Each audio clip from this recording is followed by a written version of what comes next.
When I left the cinema after watching Quentin Tarantino's Inglorious Basterds, I felt completely energized. I was ready to take on the world. I'm not sure I knew at the time what I just watched, but I was elated at watching the whole of the Third Reich fall all the way down at the hands of Jews. Why didn't someone do something like this before? I don't care how historically inaccurate it was bloody awesome. Once the goofy joy passed, I was still taken aback by the quality of craft Tarantino put into the film. While it's not historical, it was extremely faithful to the genre on screen, even with obvious anachronisms. I became a fan of Tarantino after Kill Bill Volume 1. I thought I had previously underestimated this man as a filmmaker then. Just the exquisite touch of having the film in 4 different languages bested my expectations. Performance was absolutely fantastic.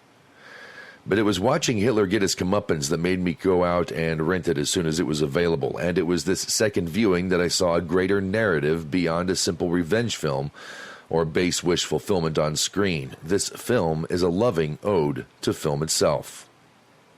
Consider the spaghetti western feel to the film's opening, a style from the 1960s. We have an obvious 70s-style rock guitar power chord suddenly jam when Stieglitz gets introduced. We have Samuel L. Jackson's narration, an actor whose voice is well known in contemporary film, and David Bowie's Cat People, otherwise known as Putting Out Fire, graces the final chapter of the film. All of this is anachronistic if we see it as just a World War II film. In the end, there's enough to show an obvious break in the fourth wall. He's letting you know he knows you're watching a film. The film begins with the message that you're watching theater. The first slate after the credits is Once Upon a Time in Nazi-Occupied France. Immediately lets you know the direction the film is taking you. You're informed up front that you're about to watch a fairy tale. Notice how the Nazis are introduced like a theater presentation. A curtain is drawn back and music begins, much like cinemas of the day would draw back curtains to reveal a film screen as they would a stage show. In the discussion of Operation Kino, film as a means of propaganda was discussed at length. Jewish cinema was seen as propaganda in opposition to the fascist propaganda of Nazi Germany, referencing Goebbels' attempts at beating the Jews at their own game and being successful there somewhat. Film as a means of war itself. We have a drafted British film critic as a central character. The collaborator for Britain was a German film star. Even Nazis love cinema in this film. Goebbels, a filmmaker, calls Shoshana's theater almost cathedral-like. We have many other references to film, especially Tarantino's personal favorites. Movie posters abound in France. Names of great film directors are used as character names in the film. Certain shots pay homage to other films. This film is steeped in film. Nation's Pride is a film within a film already, and it would seem Inglorious Basterds is a film within a film as well. Like in 2001, A Space Odyssey, the message, or in this case the tribute, is the medium itself. The Giant Face, which is, of course, the 5th and final chapter of the film, where we get to see Shoshana's plan to use her face on the theater screen as a means to send a message to Germany before taking out the high command. Frankly, upon first viewing, I'd forgotten and didn't care about the title of this chapter of the film. Went right by me. But in further viewings, we see a few more giant faces throughout the film. And to be frank, it's a little unnerving. The giant faces I'll be discussing are the ones on screen throughout Inglorious Basterds, which appear as Shoshana's did in the film's climax, a face looking directly down at the audience with condescension and loathing. The first time our eyes meet a character on screen is in Chapter 2, Inglorious Basterds, when the captured Nazi officer is about to be bludgeoned to death. His condescension for the bastards is obvious. As the Bear Jew approaches, the audience is seeing him from the Bear Jew's perspective. We are death as he looks at us, the audience, with calm terror.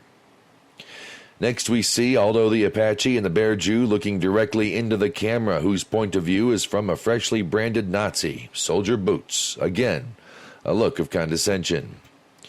Our next giant face comes from Shoshana when she discovers, upon eye contact, Goebbels' translator was also his mistress. Another direct look into the camera lens, with the audience taking the point of view of a French tart. Again with the plain as day face full of condescension. For a short moment, we see Zoller's face looking down from his bird's nest at the Allied soldiers below, which is immediately replaced by Shoshana. More on this later. And, of course, the aforementioned giant face in the theater as Shoshana and Marcel burn up the theater and all the Nazi top dogs within. Finally, we get the final shot of the film with Aldo and the little man looking down upon the audience from the perspective of another freshly branded Nazi. Condescension, but with a nice dash of satisfaction. One might think this is all coincidence, but considering the climax of the film is called Revenge of the Giant Face, it's really pretty blatant when you think about it. We'll get back to the giant face in a moment. Consider what some might call a Jewish flavor of vengeance. In Judaism, one theory says every plague that fell upon Egypt was payback for the things Egypt did to the Hebrews while they were enslaved. Darkness was from Hebrews being used as human candelabras, holding candles while Egyptian families ate. The 10th plague, justice for the firstborn Egypt took from the Hebrews, and so on.